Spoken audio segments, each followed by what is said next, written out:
Gostaria, antes de tudo, nesta celebração eucarística, dar uma saudação especial ao Padre Edilson, que hoje toma posse, esta nova paróquia, na pessoa dele, os padres, diáconos aqui presentes. Saudar o senhor prefeito João Pereira da Assunção, primeira-dama Lucélia Barbosa, e na pessoa deles também toda a comunidade da cidade, do município de Ibirapitanga. E olhando a cada um de vocês, saudar todo o povo de Deus. O daqui é o povo de Deus que veio também lá de Deus, né? Paróquia São Francisco de Assis. E se tiveram outras pessoas de outros municípios, de outras cidades, paróquias, saudar também a cada um de vocês. Hoje nós vivemos um momento bonito na vida da comunidade cristã, porque nós percebemos que Deus, através de seus ministros, continua pastoreando o seu povo. Interessante como a igreja manifesta nesta celebração, digamos assim, a sua atitude, ou melhor ainda, o seu coração pastoral. Porque nós percebemos que Cristo age nela, vive nela, através dos ministros, aos quais o bispo confia uma porção do seu rebanho. Mas a palavra de Deus que nos foi dirigida hoje, a palavra desta sexta-feira, terceira semana do tempo comum, tem algo de belo também para nós que aqui estamos. E para explicar a lógica do reino de Deus, um reino que se propõe e nunca se impõe, que transforma tudo, mas também permitindo que tudo se conserve na sua própria identidade. Jesus usa imagens, usa exemplos extraídos da natureza, como a da semente, que silenciosamente, diz o Evangelho, manifesta uma capacidade tenaz, espontânea, de crescer, de mudar, de alcançar a plenitude. Diz assim o evangelista Marcos: o reino de Deus é como quando alguém espalha a semente na terra. Ele vai dormir e acorda, noite e dia, e a semente vai germinando e crescendo. Mas ele não sabe como isso acontece. A terra, por si mesma, produz o fruto. Primeiro aparecem as folhas, depois vem a espiga, e por fim, os grãos que enchem a espiga. É bonito ver como o evangelista Marcos vai descrevendo meticulosamente os vários estágios pelas quais uma semente se transforma em uma planta flórida, frutífera. E Jesus concentra a atenção no advérbio que infelizmente não aparece na tradução do grego para o português. Porque diz assim o texto grego, que a semente vai germinando e crescendo espontaneamente. E poderíamos até dizer, como se não automaticamente. Por quê? Porque a semente contém em si mesma a força. Não depende de nós. Ela tem esta força.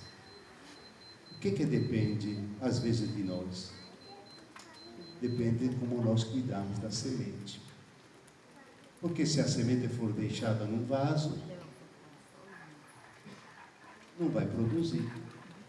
Está entendendo? Mas ela em si tem toda a força, tem toda a capacidade.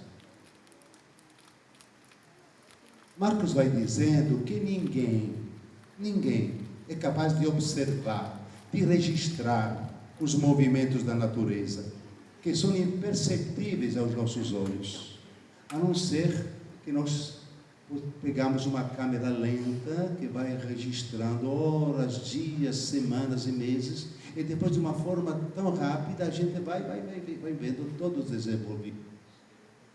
Mas assim, nós, com os nossos olhos, não conseguimos ver. No entanto, a semente se move, se incha, às vezes murcha. Ela vai experimentando os ciclos de morte e renascimento. A natureza em si tem uma força para se regenerar, para mudar. E Jesus vai dizendo, é assim que acontece com a vida eterna dentro de nós. A vida eterna, esta pequena semente que foi colocada no dia do nosso batismo. Uma semente destinada a um florescimento grandioso. Um poder de amor destinado a não ser detido por nenhuma escuridão. É verdade, a sua maturação escapa ao controle de nossas mãos, as nossas capacidades de medir. É por isso que Jesus acrescenta, o reino de Deus é como um grão de mostarda, que ao ser semeado na terra é a menor de todas as sementes da terra. Quando é semeado, cresce e se torna maior do que todas as hortaliças e estende ramos tão grandes que os pássaros do céu podem abrigar-se à sua sombra. Contudo, irmãos e irmãs, esta espera confiante, não uma espera ansiosa, a qual somos convidados, não implica ociosidade, ou pior ainda, indolência. Esperar com confiança inabalável não significa abstrairmos ou nos distrairmos da realidade. Não. Nós devemos ser sempre vigilantes, atentos. O semeador da parábola, por mais confiante que esteja na capacidade da semente, na receptividade do solo, permanece à espera, porque ele também deve cumprir a sua parte. Portanto, a espera deve ser frutífera. Quando as espigas são maduras, lembra Jesus, o homem mete logo a foice, porque o tempo da colheita chegou. Esperou, vigiou. É verdade, o sol, a chuva, o terreno, a qualidade da semente fez a sua parte, mas aquele homem vigiou que tudo acontecesse. Mas a primeira leitura nos lembrou uma outra pessoa, o rei Davi. Ele também esperou, teve e cultivou uma expectativa, mas foi estéril. Ainda mais, foi adúltera. Diz o texto do segundo livro de Samuel que ele dormia à tarde. Precisamente à tarde era a hora que os reis costumavam ir à guerra. Ao invés de ir à guerra combater, ele ficava dormindo. Veja só, rei preguiçoso, deitado preguiçosamente em sua cama, ele deixava de cultivar os frutos de sua terra e pensava procurá-los em outro lugar, desonrando a realeza de Deus, do qual a vida do rei teria que simbolizar. Diz assim o texto: ora, um dia, ao entardecer, levantando-se Davi de sua cama, pôs-se a passear pelo terraço de sua casa e avistou dali uma mulher que se banhava. Era uma mulher muito bonita. Davi procurou saber quem era essa mulher e disseram-lhe que era Betsabeia, filha de Eliã, mulher do hitita Urias. Então Davi enviou mensageiros para que a trouxessem. Ela veio e ele deitou-se com ele. Ao invés de ter o olhar contemplativo do semeador, do agricultor, que sabe esperar pela colheita, pela semeadura, ele foi olhar para outro campo, para outro lugar que não era dele. E Davi, diz o texto bíblico, começou a andar no terraço do palácio, que não leva a esperança de nada de bom, nada de belo, nada de verdadeiro. Enquanto Urias, na Sagrada Escritura, que era pagão, o marido de Betsabeia, receberá a honra de ser mencionado na genealogia de Jesus.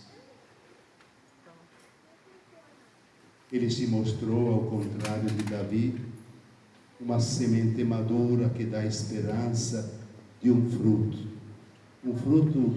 que será grande. É muito bonito a palavra de Deus de hoje.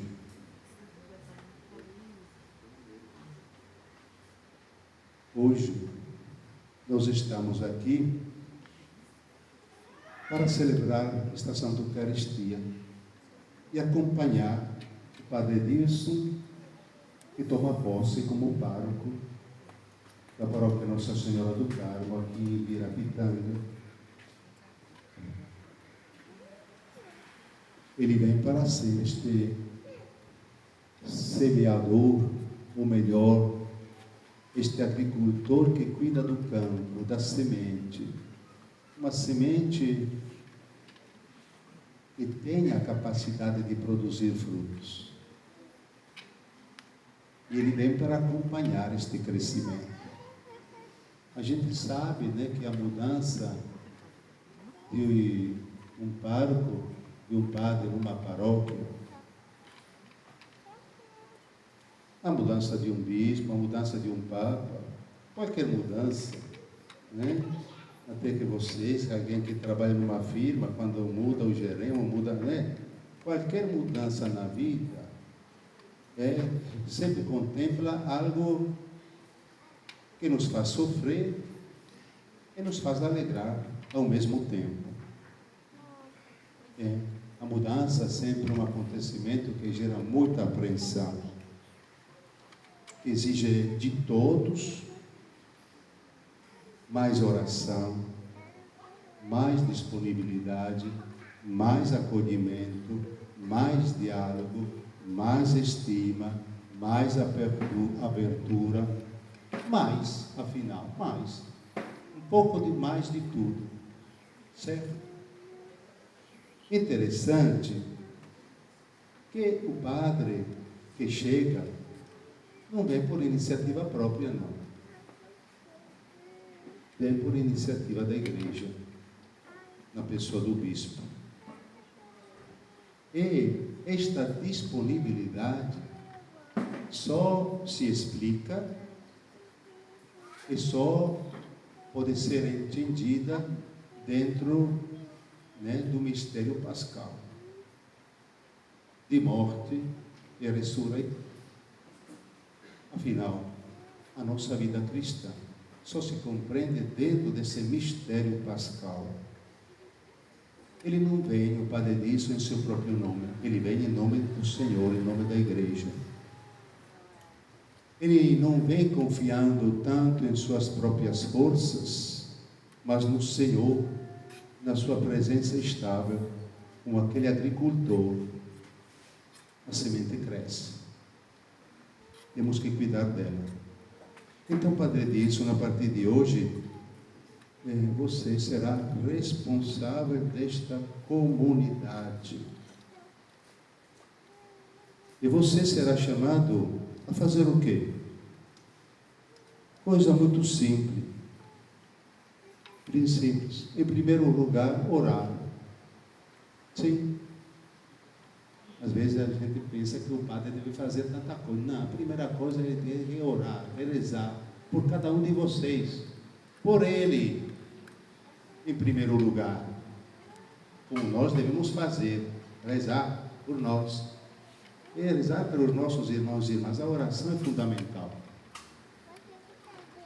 Não existe nenhuma vocação, nenhum ministério na igreja que possa resistir ou possa ser desenvolvido e assumido sem a oração. A oração é fundamental. Ele vem rezar com vocês e por vocês. Ele vem para anunciar o Evangelho. Ele vem para administrar os sacramentos. Ele vem para expressar a caridade. Mas ele vem. E este é o grande desafio para todos nós. Qualquer vocação que nós recebemos de Deus, aquilo que vale, afinal, é o testemunho da nossa vida. O testemunho. Esta comunidade, eu quero lembrar uma coisa. Eu lembro isso a todas as comunidades. Que a experiência cristã é fundamentalmente um encontro com Cristo. Então, que esta caminhada que hoje se inicia possa ser uma grande oportunidade para descobrir o amor de Deus que foi derramado em nossos corações através do dom do Espírito Santo. E peço, exorto vocês que conheçam este amor no diálogo com a palavra de Deus, na intimidade da oração, que vocês possam celebrar a beleza deste amor na Eucaristia e possam viver este amor concreto na prática da caridade.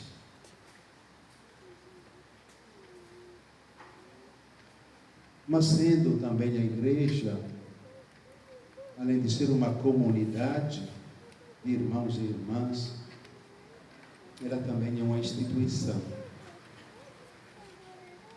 E para poder crescer, se fortificar, se estabelecer, é necessário que esta comunidade também, como todas as nossas comunidades da nossa diocese, se articulem através do Conselho Pastoral Paroquial e através do Conselho Pastoral para Assuntos Econômicos.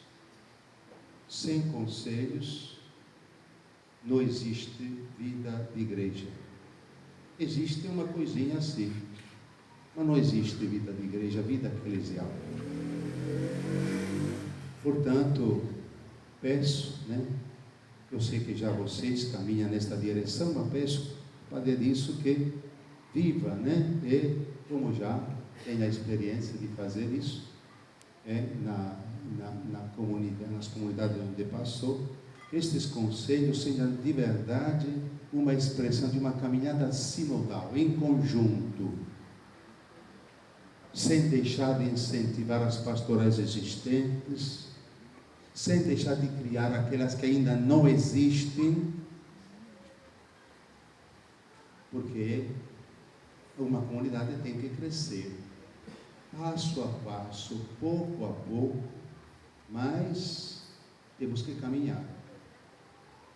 Por isso, valorizar aquilo que de bom já se encontra e apontar caminhos novos, porque o crescimento é sempre a meta, o grande desafio da nossa vida. Mais, um pouco mais, um passo a mais. Então, eu faço votos que vocês possam caminhar como irmãos, ajudando o Padre Edilson ajudando a vocês, para que o reino de Deus possa acontecer.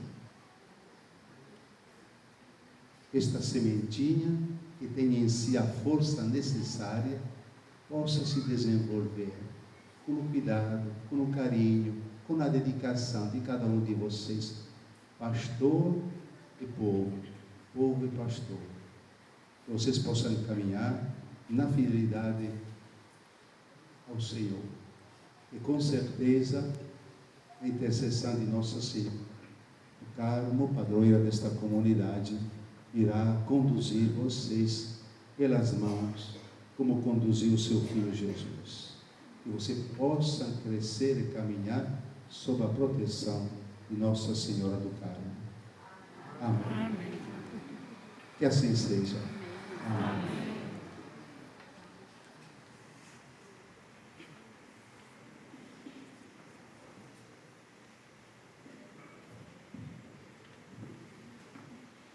Neste momento, o novo pároco será interrogado publicamente para manifestar sua disposição de cooperar com o bispo, trabalhando em comunhão com ele e cuidando com zelo da paróquia que lhe está sendo entregue.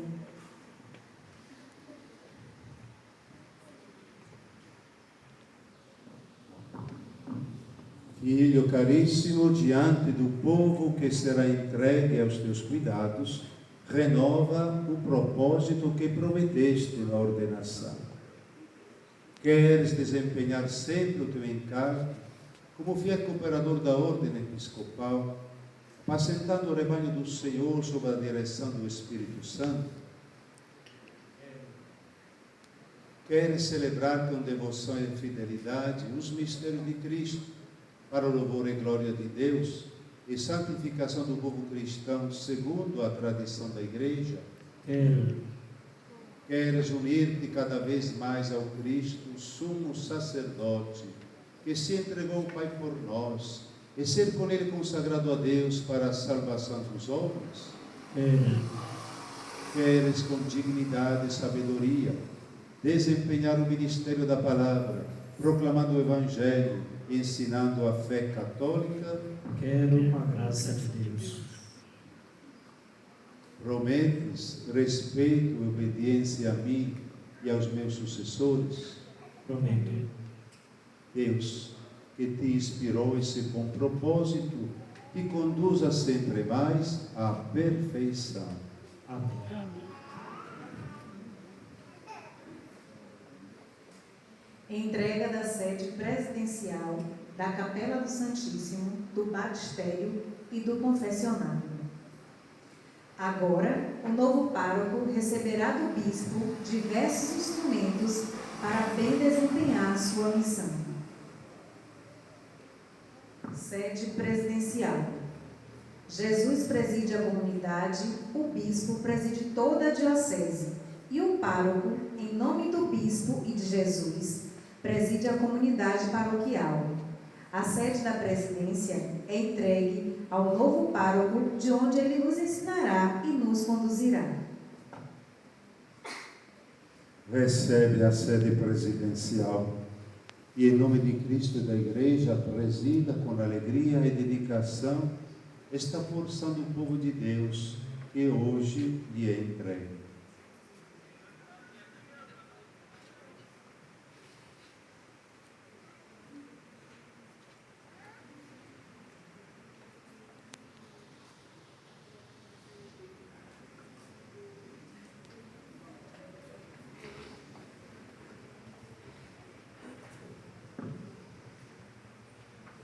Capela do Santíssimo.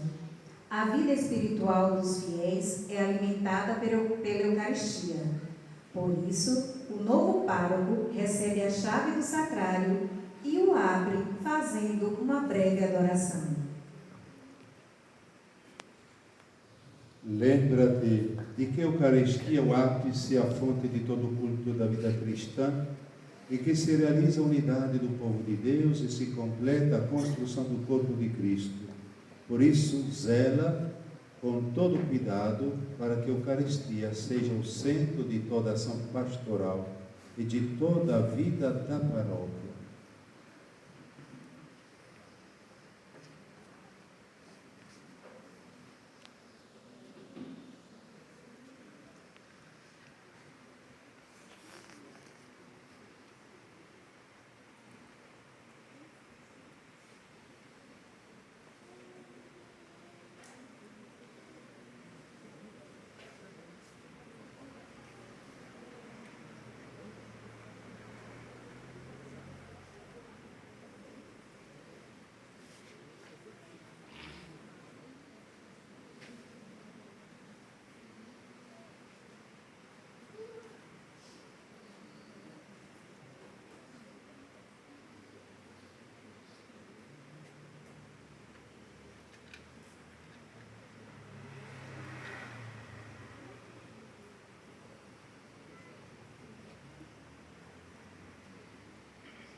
Em batistério. Entre os ofícios do pároco está o de administrar o batismo, fazendo das pessoas novos filhos de Deus, renascidos pela graça do Espírito Santo. Recebe a água para o batismo dos novos filhos de Deus. Cuida para que a vida divina recebida neste sacramento cresça e se desenvolva sempre mais no coração dos fiéis.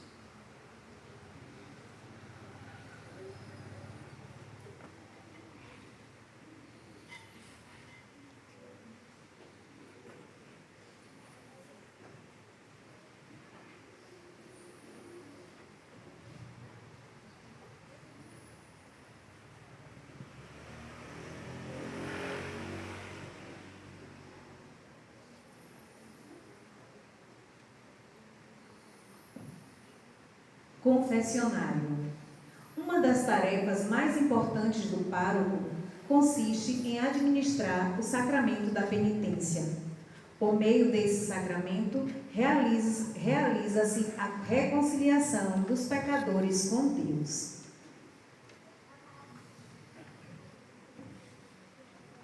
Recebe a estora para a administração do sacramento da penitência.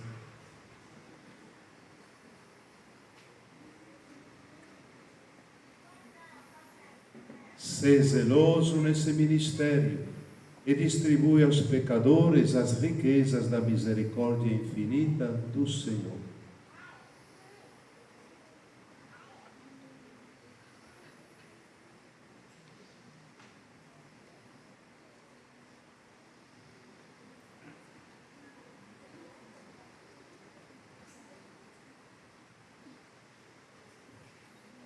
Juramento de fidelidade.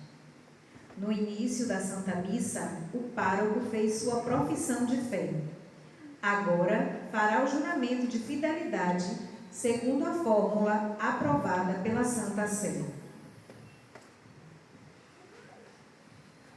Eu, Padre Edilson Santana de Souza, ao assumir o ofício de pároco da paróquia Nossa Senhora do Carmo, em Ibirapitanga, prometo conservar sempre a comunhão com a Igreja Católica, quer em palavras por mim proferidas, quer em meu procedimento.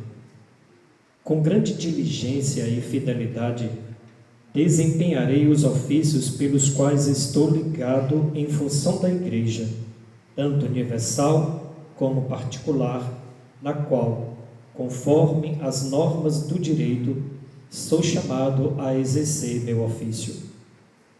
Ao desempenhar meu ofício, que em nome da Igreja me foi conferido, guardarei íntegro o depósito da fé, que com fidelidade transmitirei e explicarei quaisquer doutrina, portanto, contrárias a este depósito, serão por mim evitadas. Hei de seguir e promover a disciplina comum de toda a Igreja e acatar a observância de todas as leis eclesiásticas, sobretudo aquelas que estão contidas no Código de Direito Canônico.